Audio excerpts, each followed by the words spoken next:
ഞെട്ടുമോ നാളെ? നാളെ പുലർച്ചെ 4:18 എന്ത് സംഭവിക്കും? ഇനി മണിക്കൂറുകൾ മാത്രമാണ് ബാക്കിയുള്ളത്. ഉറങ്ങാൻ പോലും ആളുകൾക്ക് പേടിയാണ്. എന്താണ് നാളെ? The count down starts now. ജീവിക്കാൻ ഇപ്പം ഒരു മോഹം തോന്നുന്നു. അതുകൊണ്ട് ചോദിക്കുക, എന്നെ കൊല്ലാതിരിക്കാൻ പറ്റുമോ? ഈ പ്രവചനം നാളെ സംഭവിക്കും എന്നുള്ളതാണ്. അതിനു മുൻപ് കഴിഞ്ഞ മാസം മുതൽ തെക്കൻ ജപ്പാനിലെ ടോക്കരയിൽ ഭൂകമ്പങ്ങളുടെ ഒരു നീണ്ട നിര തന്നെ. ടോക്കരയിൽ 2 ആഴ്ചക്കിടെ മാത്രം ഉണ്ടായത് 1000 ഭൂകമ്പങ്ങളാണ്.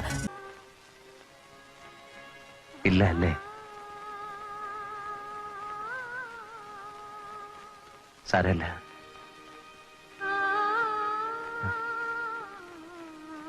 എന്തായാലും അവരുടെ പ്രവചനം തകർന്നു.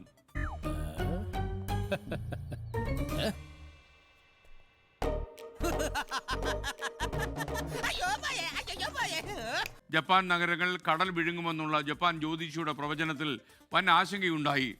ലക്ഷക്കണക്കിന് വിമാനയാത്രികർ വിമാനയാത്ര റദ്ദാക്കി. 1000 കണക്കിന് കോടിയുടെ രൂപ നഷ്ടം ജപ്പാൻ ഉണ്ടായിട്ടുണ്ട്.